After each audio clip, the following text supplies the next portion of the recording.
Hello students, कैसे हैं आप सभी लोग। हम लोग सॉलिड स्टेट के बारे में पढ़ रहे थे। सॉलिड स्टेट का हम लोग कौन कौन से टॉपिक कवर कर चुके थे। सॉलिड स्टेट में हमारा टॉपिक चल रहा था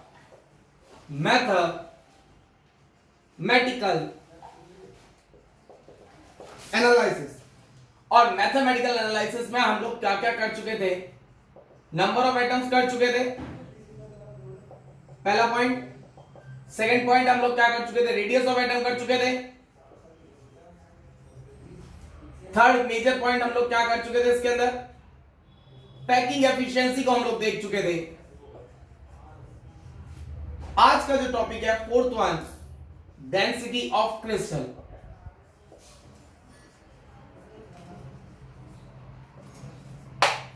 क्या देखेंगे हम लोग, density of crystal.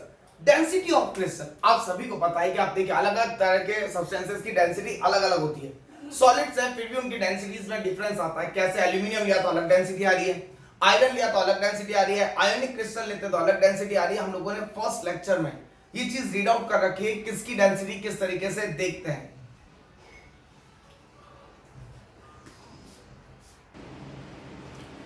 Let's see density of crystal.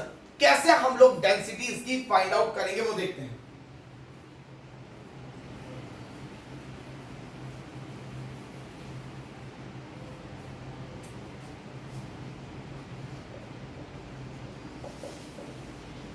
Density of crystal, आप सभी को पता है डेंसिटी किसके बराबर होती है। Density equal to mass upon volume. अगर हम लोग डेंसिटी को ऑब्जर्व करें तो डेंसिटी किसके बराबर होगी, density equal to mass upon volume. अगर यहां से देखें तो density of crystal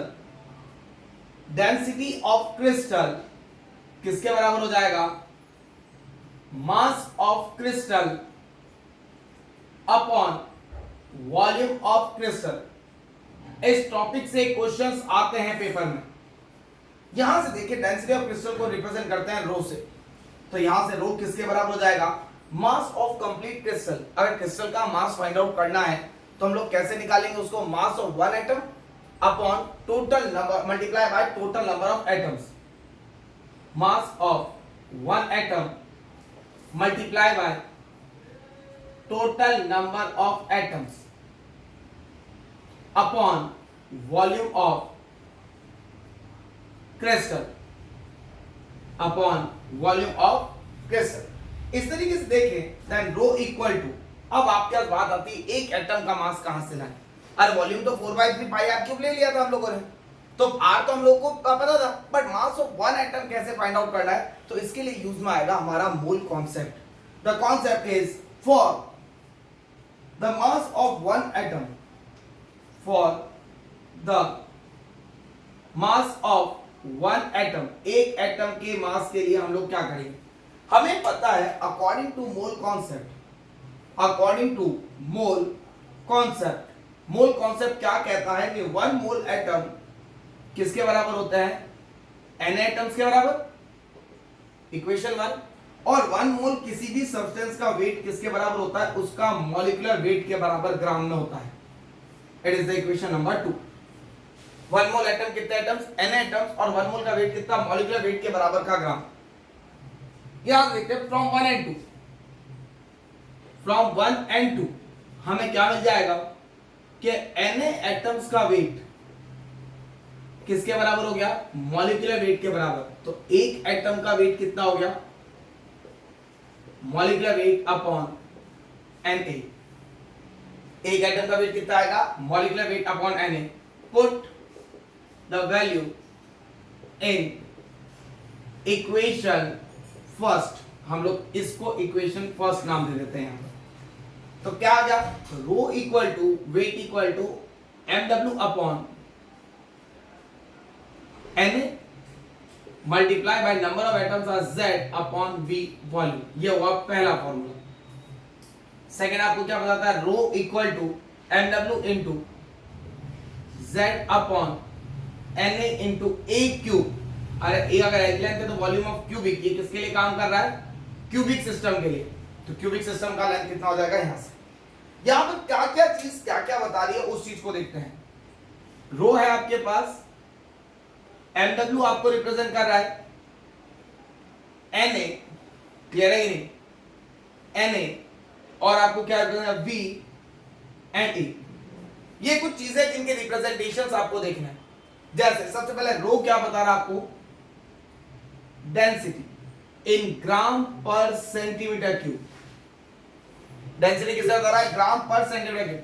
MW molecular weight, जब क्या हो, सब्सटेंस कैसा हो, नोन हो, और weight of substance, weight of substance जब सब्सटेंस कैसा हो, अननोन हो। नेक्स्ट Na की बात करें, इट इज एवोगैड्रो नंबर, जब सब्सटेंस कैसा हो, नोन हो, और नंबर ऑफ पार्टिकल्स, जब सब्सटेंस कैसा हो, unknown. V is the volume, किसमें, सेंटीमीटर क्यूब में, यहां पर किसमें आना चाहिए, ग्राम में, और A क्या है आपका, एज लेंथ, किसमें आना चाहिए, आपके सेंटीमीटर में। ये कुछ एब्रिविएशंस है, कहीं कहीं पर मैंने यहां पर जैसे लिखा नोन और अननोन, तो वो चीजें क्या है, कब नोन लेना है, कब अननोन लेना, हमें क्या पता कौन सा नोन होगा कौन सा अननोन होगा। तो याद रखिएगा कि जब भी वो आपको ये बोलता है कि NaCl is given, that the edge length of NaCl crystal, तो नाम आपको पता ना, NaCl दे दिया उसने, तो NaCl किस में आता है, नोन में, तो NaCl का Mw की जगह मॉलिक्यूलर वेट लेंगे और Na की जगह क्या लेंगे, आपके एवोगैड्रो नंबर। अगर वो बोलता है any compound XY is given, any crystalline structure XY is given, any crystalline structure YZ is given, clear है। अगर इस तरीके से बात करता है तो आपको क्या करना है, Mw की जगह उसका वेट लेना है। जैसे मैं दो क्वेश्चंस यहां करके बताऊंगा, एक अननोन लेके करके बताऊंगा, एक नोन लेके करके बताऊंगा, ताकि आपका इस टॉपिक पे ग्रिप अच्छा हो जाए। तो डेंसिटी कैसे निकाली, ये बोर्ड में पूछा जाने लायक क्वेश्चन है। What is the relation between the molecular weight and the density, derive a relationship between the molecular weight and the density, ये चीजें पूछी जाती हैं आपसे। देन आप कैसे करेंगे, density of the crystal, density किसी भी सब्सटेंस की कैसे निकालते हैं, density equal to mass upon volume, then mass of the crystal upon volume of the crystal, then यहां से देखेंगे mass of one atom multiply by total number of atom upon volume of crystal. अब आप देखिए for one atom आपको मास एक atom का find out करना पड़ेगा, तो हम लोग किसका यूज लेंगे, मोल कॉन्सेप्ट का यूज लेंगे। देन मोल कॉन्सेप्ट से 1 mole equal to n atoms और 1 mole equal to molecular weight के बराबर ग्राम। देन यहां से इन सब की वैल्यूज रखते हुए हम लोगों ने इक्वल डेरिवेशंस निकाल लिए। These are the most important one, ये आपसे इनके ऊपर क्वेश्चंस पूछे जाते हैं। बहुत सारे क्वेश्चन एनटीए वगैरह नीट वगैरह में भी आते हैं, और जेईई मेंस में भी इनके ऊपर क्वेश्चंस आए हुए हैं रिसेंट ईयर्स में, 17 18 19 की बात है कि इनके ऊपर क्वेश्चंस पूछ लिए जाते हैं। तो आपको इस चीज का ध्यान रखना है कैसे काम करना और कब का फॉर्मूला यूज करना है। फटाफट इसको देखिए, स्क्रीनशॉट लीजिए, फिर हम लोग एक दो क्वेश्चंस करते हैं इसके ऊपर कि कैसे काम होगा इसका। After we will discuss some questions over this. Easy question देखेंगे ताकि आपको वैल्यूज पुट करना आ जाए। पहले एक बार इसको देख लीजिए, स्क्रीनशॉट ले लीजिए फटाफट इसका, उसके बाद ही क्वेश्चंस देखते हैं।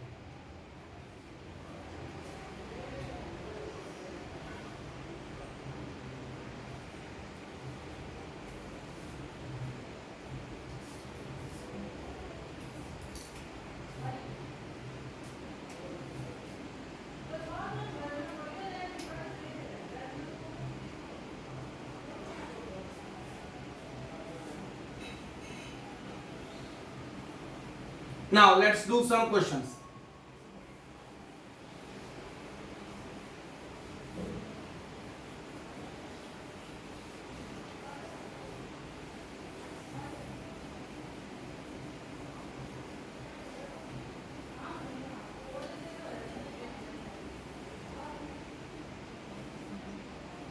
Question number 1. NaCl is structure या NaCl compound show FCC structure having edge length 100 picometer. Then find out its density. Question में आपको दे रखा है, क्या क्या दे रखा है, पहले उसको गिवन को लिखेंगे हम लोग, क्लियर है। आंसर देखते हैं इसका कि आपको क्या बता रहा है। क्वेश्चन बोल रहा है कि NaCl एक कंपाउंड है जो कि क्या शो कर रहा है, FCC स्ट्रक्चर शो कर रहा है, क्लियर है। FCC का नाम लेकर के इसने क्या दे दिया, नंबर ऑफ एटम्स के बारे में बता दिया हमें। How many atoms in the FCC, आपने मेरे प्रीवियस लेक्चर में देखा होगा कितने एटम्स होते हैं FCC स्ट्रक्चर में, how many atoms are present in FCC, अरे 4 देखे थे ना, नंबर ऑफ एटम्स कॉर्नर और फेस सेंटर पर। तो यहां से हम लोग देखते हैं कि NaCl कंपाउंड क्या दे रखा है, NaCl, तो कंपाउंड कैसा हो गया हमारे पास, known, compound is known. Then अगर कंपाउंड की बात करें तो एज लेंथ ए कितना बता दिया, 100 पिकोमीटर, हमें पता है 100 picometre equal to 100 into 10⁻12, picometre का मतलब ये हो गया metre, equal to 100 into 10⁻10 centimetre equal to 10⁻8 centimetre. तो ये हमारे पास आ गई एज लेंथ, क्लियर है। Z की बात करते हैं, नंबर ऑफ एटम्स की, number of atoms, number of atoms किसके बराबर, Z के बराबर, क्योंकि हमें फॉर्मूला है पता है ना भाई, rho equal to mw into Z upon Na into a cube, यही चीज थी हमारे पास। Then number of atoms Z, atoms कहां कहां पर, क्योंकि FCC बोल रहा है तो कहां कहां पर होंगे आपके, face centre plus corner. Face centre बोलिए भाई कितना, फेस कितनी 6 इंटू 1/2, कॉर्नर कितने 8 इंटू 1/8, तो कितना हो गया 3 प्लस 1 कितना आ गया 4। तो Z की वैल्यू भी हमारे पास आ गई 4, तो हमारे पास क्या आ गया, Z आ गया, Na आ गया, ए क्यूब आ गया, और mw molecular weight, molecular weight और वेट ऑफ सब्सटेंस पता है, तो Na plus Cl, then 23 plus 35.5 58.5 gram. then put all these values in this one, क्योंकि known है तो Na क्या होगा, एवोगैड्रो नंबर।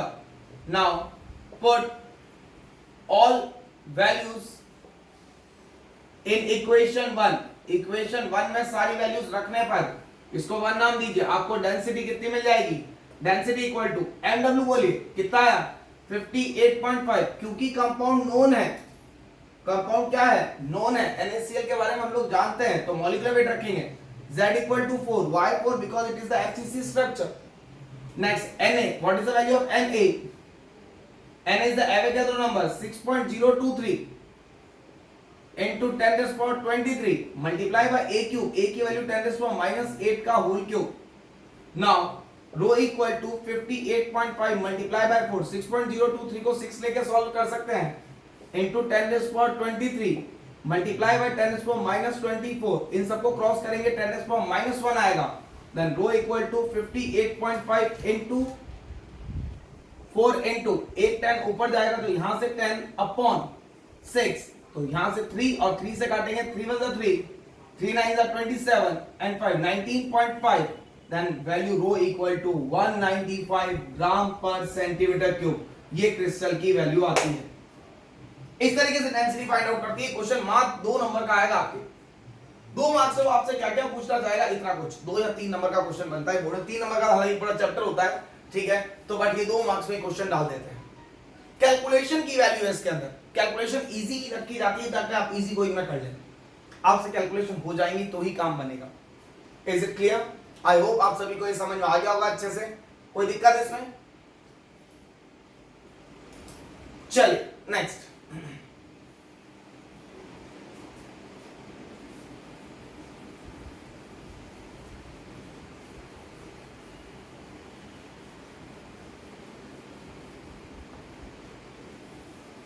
अब एक कर लेते हैं अननोन एलिमेंट का, डेंसिटी के बाद एक unknown element. A compound XY shows BCC structure, और यहां पर हम लेंगे 20 ग्राम of a compound XY shows BCC structure having edge length उन्होंने दे दी 100 picometer and density and density 1.09 gram पर सेंटीमीटर क्यूब। आपको डेंसिटी भी दे दी। Then find out number of particles. आपको क्या फाइंड आउट करना है इसके अंदर? Number of particles find out करना है। Calculate the number of particles present in it. Answer की बात करते हैं यहां से। सबसे पहले वही चीज गिवन, हमें कंपाउंड क्या दे रखा है? XY। तो कंपाउंड कैसा हो गया? अननोन। कंपाउंड अननोन हो गया तो हमको मॉलिक्यूलर वेट की जगह क्या लेना पड़ेगा? Weight of atom. तो यहां पर MW की वैल्यू कितनी आ जाएगी? 20। MW की वैल्यू कितनी आएगी? 20। A की वैल्यू देखते हैं। What is the value of A? A is the 100 picometre. अभी निकाला हम लोगों ने 10⁻⁸ सेंटीमीटर। ओके, नेक्स्ट अगर बात करें, हम लोगों ने पिछले क्वेश्चन में देखा डेंसिटी आपको दे रखी है, रो दे रखा आपको। What is the value of rho? Rho equal to 1.09 gram पर सेंटीमीटर क्यूब। ये ग्राम में ले रखा है, सेंटीमीटर में तो ये अपने आप सही वैल्यू चल रही है। देन Na आपको इस केस में फाइंड आउट करना है, क्योंकि आपको क्रिस्टल कैसा दिया है? Z कैसा दिया? BCC। तो BCC के लिए Z कितना होता है? 2। बार बार हम लोग करने की जरूरत नहीं है, तो हमें पता है rho equal to MW into Z upon Na into V। Then यहां से Na की वैल्यू निकालनी, हमें नंबर ऑफ पार्टिकल्स निकालने। यहां मैवे के दोनों नंबर नहीं रखेंगे, क्यों? हमको यहां पे Na की वैल्यू निकालनी है। देन इक्वल टू किसके बराबर आ जाएगा? Rho into V upon MW into Z। Then Na must be equal to rho किसके बराबर हो गया? आपके 1.09। वॉल्यूम इज V की वैल्यू A क्यूब और A की वैल्यू 10⁻⁸ का होल क्यूब। क्लियर है? देन यहां से अगर बात करें, सॉरी मैंने फॉर्मूला शायद 1 मिनट यहां से देखेंगे, थोड़ा calculate mistake. Then rho equal to आपको Na इक्वल टू किसके बराबर आ जाएगा? MW into Z upon rho into V। Then Na किसके बराबर आ जाएगा? MW किसके बराबर? 20। Z किसके बराबर? 2। रो किसके बराबर? 1.09 इंटू 10⁻⁸ का whole cube. Na equal to 20 into 2 40 divide by 1.09 into 10⁻24 positive. Then Na equal to approximately 4 into 10⁻25। Clear है? अपॉन 1.09 और 1.09 का अप्रोक्सीमेशन में 1 ले सकते हो। Na कितने पार्टिकल्स आ जाएंगे? 4 इंटू 10⁻25। ये थे हमारे दो क्वेश्चन, जिनमें मैंने पार्टिकल्स को एक में नोन लेके बताया, एक में अननोन। क्या अगर नोन हो तो MW की वैल्यू क्या लेंगे और अननोन हो तो MW इंटू Z वगैरह इन सब की वैल्यूज क्या लेंगे। ठीक है, एक बार देख लीजिए। कोई भी डाउट्स आए आप कमेंट बॉक्स में लिखकर मुझे बता सकते हैं। यहाँ सर ये हमारे को दिक्कत आ रही है, यहाँ हमारे को प्रॉब्लम आ रही है। You have to watch this. फिर हम लोग एक और टॉपिक देखते हैं आज इसी के अंदर जल्दी।